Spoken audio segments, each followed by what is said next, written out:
Bonjour tout le monde et bienvenue sur cette partie 2 de la session 0 de Vunaleros. Si vous n'avez pas vu la première vidéo, je vous invite vivement à aller la voir avant de commencer celle-ci. Nous allons donc dédier cette partie au logiciel que nous utilisons ainsi qu'à une création de fiches personnages sur ce même outil. La quasi-totalité de nos sessions vont se dérouler sur Foundry Virtual Tabletop. C'est un logiciel au même titre que Roll20 qui permet de reproduire l'expérience de jeu de rôle sur table en y ajoutant des suppléments. Par exemple, nous aurons des maps, des tokens, des effets visuels et sonores et même de la musique d'ambiance. Je serai en MJ la grande majorité du temps et vous n'aurez donc pas accès à mon interface de MJ qui contient beaucoup plus de fonctionnalités. En plus, comme ça, si un de mes joueurs est tenté de tricher, là au moins, ce sera impossible. Ce sera donc Maos, bonjour Maos, qui s'occupera de streamer les sessions, ce qui vous permettra d'avoir une vision de joueur. Je vais donc vous présenter les différents onglets et fonctionnalités que les joueurs vont utiliser au cours des parties. Voici donc un écran de joueur connecté sur Foundry. Intéressons-nous d'abord aux onglets en haut à gauche. Le premier est dédié aux tokens, les représentations visuelles des joueurs et des PNJ sur la carte. Commençons par l'outil de sélection, qui permet de sélectionner un ou plusieurs tokens afin de les faire bouger. Si un token est déplacé, son champ de vision se déplace avec lui. Et si l'on désélectionne un token, Foundry nous montre automatiquement la vision de tous les personnages alliés présents sur la carte. Ensuite vient l'outil de sélection de cible, qui permet de se concentrer sur un ennemi spécifique. Mais dans notre système de jeu, ce n'est pas très utile. Ensuite, il y a l'outil règle, qui permet de mesurer des distances, qui est surtout utilisé par les mages afin de vérifier la portée de leur sort. L'avant-dernier outil permet de consulter le calendrier du jeu et donc de se rappeler de la date et de l'heure. Et le dernier outil est un minuteur, mais les joueurs ne sont pas censés s'en servir. Le deuxième onglet sert au gabarit et permet d'afficher des formes sur la map comme des ronds, des cônes, des rectangles et des lignes. Nous nous en servons principalement pour délimiter les zones des sorts des mages. Le dernier onglet est dédié aux notes, mais globalement personne ne s'en sert. Les joueurs prennent des notes directement sur leur fiche ou sur papier, et de mon côté, tout est déjà inscrit sur un fichier texte de mon PC. Tout en haut de l'application, vous pouvez voir le nom des maps. Lorsqu'un joueur se trouve sur une map, celle-ci est entourée d'un halo orange. Parfois, tous les joueurs ne sont pas sur la même map. Auquel cas, le joueur verra le nom des maps en question, mais elles ne seront pas entourées.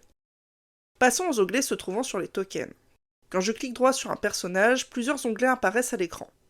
Nous aurons par exemple les points de mana et les points de vie apparents, les options pour accéder à la fiche du token, le ciblage, l'élévation, ou autrement dit la hauteur à laquelle se trouve le personnage, divers effets afin d'indiquer des états, et l'option d'entrer en combat. Le côté droit de l'écran est composé d'un plus grand nombre d'onglets. Le premier est celui du chat, là où l'on peut écrire nos messages et surtout lancer nos jets de dés. Sachant que nous pouvons définir la visibilité de nos messages, la quasi-totalité des jets du MJ seront cachés et n'apparaîtront pas dans le chat. L'onglet suivant est l'onglet de combat. Il permet d'afficher les combattants d'une scène, de lancer l'initiative de chacun et d'établir un ordre de jeu. Le troisième onglet contient toutes les fiches de personnages, des invocations et des PNJ pour le MJ. Le quatrième onglet est dédié aux objets, tous triés par catégorie et sous-catégorie. Les joueurs n'ont cependant pas accès à toutes les informations des objets, notamment le prix qui leur est caché. Le cinquième onglet est consacré aux journaux. C'est une section qui fait office de notes, mais comme vu précédemment, les joueurs ont tendance à ne pas se servir de ce type d'option. Le sixième onglet permet d'utiliser les tables aléatoires. Comme son nom l'indique, nous nous en servons pour générer des résultats aléatoires non chiffrés. Nous pouvons par exemple générer un butin, définir ce qui se passe durant un échec critique, ou encore avoir de l'aide pour la création d'un personnage en tirant des traits de caractère. Les derniers onglets servent à générer des jeux de cartes, à régler le niveau des musiques, à accéder au compendium, mais cette option est réservée au MJ, et aux options du logiciel et divers modules installés. Maintenant que vous êtes un peu plus familier avec Foundry VTT, je vais vous montrer comment se compose une fiche personnage.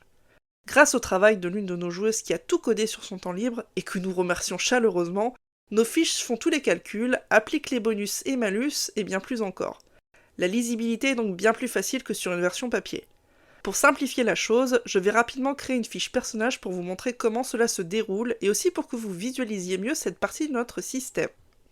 Voici donc à quoi ressemble une fiche personnage. J'ai volontairement mis mon personnage niveau 6 pour que vous puissiez voir plus de choses que s'il était niveau 1. Je lui ai également déjà choisi un nom et une image pour gagner du temps. Ensuite, je vais choisir sa race, et j'ai bien envie de partir sur une elfe des bois qui va manier l'arc et la magie afin de défendre sa forêt. Chaque race possède des bonus et malus sur les caractéristiques et parfois sur les compétences. Ensuite, je vais définir son sexe, son âge, sa taille et son poids. Comme métier, je vais choisir le garde-chaste dans la liste déroulante, car ça colle bien avec mon idée de base et le bonus en survie que donne le métier me convient très bien. Et ensuite, bien que cela soit totalement optionnel et que cela n'apporte aucun bonus, j'ai bien envie de la faire vénérer Lofkinja, la déesse de la chasse. Étant donné que mon personnage est niveau 6, il va avoir droit à quelques améliorations dues à ses montées en niveau. En l'occurrence, là, j'ai 50 points à répartir entre les points de vie et les points de mana. Ici, je vais répartir en mettant 35 points dans les points de vie et 15 dans les points de mana. Pour le reste, je vais uniquement choisir les points de compétences supplémentaires car ce sera plus rentable pour moi. Puisque je veux incarner une archère mage, je vais plutôt augmenter ma dextérité qui augmente mes cases de déplacement et mon initiative, mais surtout, comme les compétences dépendent des caractéristiques, cela me fera une bonne base pour les capacités de maniement d'arc et d'esquive.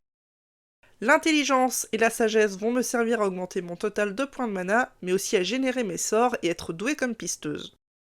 Par conséquent, je vais devoir délaisser la force qui offre un bonus de dégâts aux armes de corps à corps et qui augmente un peu le nombre de points de vie. Je suis à distance et donc je ne devrais pas prendre trop de dégâts. J'oublie donc également la constitution qui est la source principale des points de vie. Je vais aussi devoir faire une croix sur mon charisme car je ne compte pas jouer social. Et même si je risque de faire souvent des coups critiques, je ne pourrai pas souvent motiver mes alliés malheureusement, mais bon, on ne peut pas tout faire. Sur la fiche, vous allez voir des valeurs auxquelles je ne peux pas toucher. C'est parce que Foundry les calcule automatiquement pour moi. Par exemple, nous avons les points de vie temporaires, ou PVT.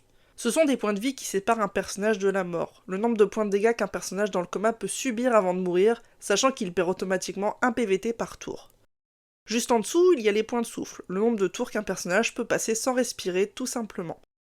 Nous avons également l'initiative, qui détermine l'ordre de jeu en combat. Ensuite viennent la régénération de points de vie et de mana, qui surviennent lorsqu'un personnage peut dormir au moins 7 heures. En dessous se trouve la vitesse de déplacement de base, donc un nombre de cases que peut parcourir le personnage en un tour. Et pour finir, la RD, pour réduction d'armure, et la RM, pour réduction magique. Ce sont des points de réduction de dégâts physiques et magiques, sachant qu'un point réduit un point de dégâts. Mais revenons à nos moutons. Je dois encore sélectionner mes langues. Le commun est obligatoire, et comme je suis une elfe, je parle également l'elfique. Et pour terminer cette section, je choisis mon trait racial. En tant qu'elfe, j'ai accès aux traits raciaux des elfes, mais chaque race a son propre panel, accordant des possibilités spécifiques. Passons maintenant aux compétences. Comme je l'ai dit précédemment, les compétences sont liées aux caractéristiques, et donc n'auront pas toutes le même score de départ. Leur nom étant assez évocateur pour la plupart, je ne vais pas énumérer quelle compétence fait quoi dans cette vidéo. Je vais plutôt vous expliquer comment je procède et pourquoi j'ai choisi telle ou telle compétence. Tout d'abord, je mets un point dans chaque compétence qui m'intéresse. Une fois fait, je répartis mes points restants du plus important au moins important en gardant en tête qu'il y a des paliers. C'est-à-dire qu'à partir d'un certain montant, ajouter des points dans une compétence coûte plus cher. Ici, j'ai choisi de prioriser mon maniement de l'arc, mon esquive et mon incantation. J'ai également mis plusieurs points en discrétion car je veux jouer sur les attaques sournoises. J'ai laissé un point en athlétisme, escalade, natation et ténacité par souci de sécurité. Ne pas avoir de points dans une compétence signifie que le personnage n'est pas formé à celle-ci, et donc il aura un malus naturel de 4 à celle-ci. On peut considérer que le premier point est donc le plus important, car il offre un bonus de 5. J'ai également mis un point en acrobatie pour justifier mes déplacements agiles dans la forêt. Un point en érudition car c'est toujours utile, et 2 points en survie et en perception car je suis une pisteuse. Et enfin, un point en volonté pour représenter mon sang-froid. Passons aux dons. En tant que personnage de niveau 6, j'en possède 8, plus celui donné par mon trait racial. Cette liste d'environ 150 dons est séparée en 8 catégories. Les dons de combat généraux, de mêlée, à distance, à main nue, les dons magiques, les dons de compétences, d'armure et les dons divers. Pour ma part, je vais principalement piocher dans quelques dons généraux, de combat à distance et de dons magiques. Pour les curieux, n'hésitez pas à mettre en pause pour lire les descriptions de dons, cela vous donnera une idée plus précise de ce qu'ils sont. Viennent ensuite les dons évolutifs. Si leur nom est proche des dons simples, leur fonctionnement est bien différent. Les dons évolutifs, comme leur nom le suggère, gagnent des paliers avec les montées en niveau des personnages pour un maximum de 6 rangs. Un personnage aura un premier don évolutif au niveau 1, il pourra en choisir un second au niveau 4 et un dernier au niveau 7. Les dons venant d'être acquis seront toujours de rang 1, et comme le niveau 10 est le maximum qu'un personnage puisse atteindre, le dernier don sera au maximum de niveau 3. Nous possédons actuellement une quarantaine de dons environ, divisés entre les dons évolutifs classiques, regroupant les armes et armures, et les dons évolutifs exotiques, qui englobent tout le reste. Pour ma part, je choisis le maniement de l'arc, qui me permet de faire plus de dégâts avec cette arme, et me donne des habilités uniques. Et comme second don, je choisis la phytomancie, la magie des plantes. Concernant les magies, nous en avons actuellement 23, dont 3 avec un fonctionnement un petit peu différent des autres. Un mage a le droit de connaître un nombre de cercles égal à son niveau plus 2. Un cercle, c'est comme un rang, et pour clarifier, ça veut dire qu'un mage de niveau 1 aura accès à 3 cercles de sorts. Un grimoire possède un total de 8 cercles, pour un total de 21 sorts par magie. Donc si vous comptez bien, Unaleiros possède actuellement 483 sorts. Terminons ce tour des fiches avec les onglets de bas de page. Le premier est l'inventaire. Il recense tous les objets que possède le personnage et permet de gérer l'argent, le poids de tous les équipements et l'encombrement du sac. Nous avons également les boutons achat et vente qui permettent de simplifier les calculs lors d'entrée ou de sortie d'argent. À titre informatif, dans Unaleiros, nous avons 3 types de monnaie. Les pièces de bronze, les pièces d'argent et les pièces d'or. 10 pièces de bronze valent une pièce d'argent et 10 pièces d'argent valent une pièce d'or. Ici, je ne ferai pas l'inventaire de mon personnage, car cela n'aurait pas grand intérêt à vous montrer cette étape. L'onglet suivant est dédié à l'équipement personnalisable, plus particulièrement les armes et les armures. Chaque arme équipée affichera ses stats en haut de la fiche, idem pour l'armure qui augmentera les scores de RD et de RM. Certaines armes afficheront un score de PA, c'est-à-dire de la pénétration d'armure.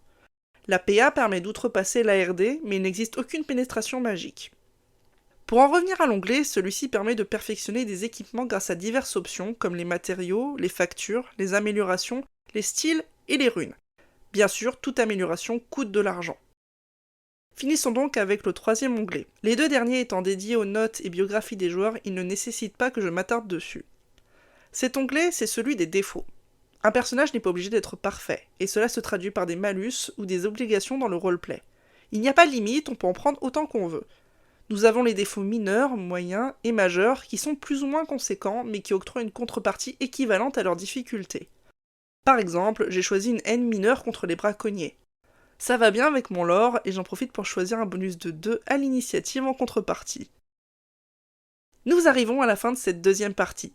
J'espère qu'elle aura réussi à attiser votre intérêt pour Unaleiros. J'ai essayé de présenter le plus de choses possible tout en évitant de trop traîner en longueur ou dans des détails mineurs. Normalement, si vous avez regardé la première vidéo, à ce stade vous êtes pratiquement capable de comprendre tout ce qui se passe durant les sessions. Il reste une dernière partie qui sera consacrée au reste du système de jeu, du moins les points principaux de celui-ci. Merci d'avoir regardé cette vidéo, n'hésitez pas à donner vos avis ou écrire vos questions en commentaire, je ferai au mieux pour y répondre. Sur ce, je vous dis à la prochaine, bye tout le monde!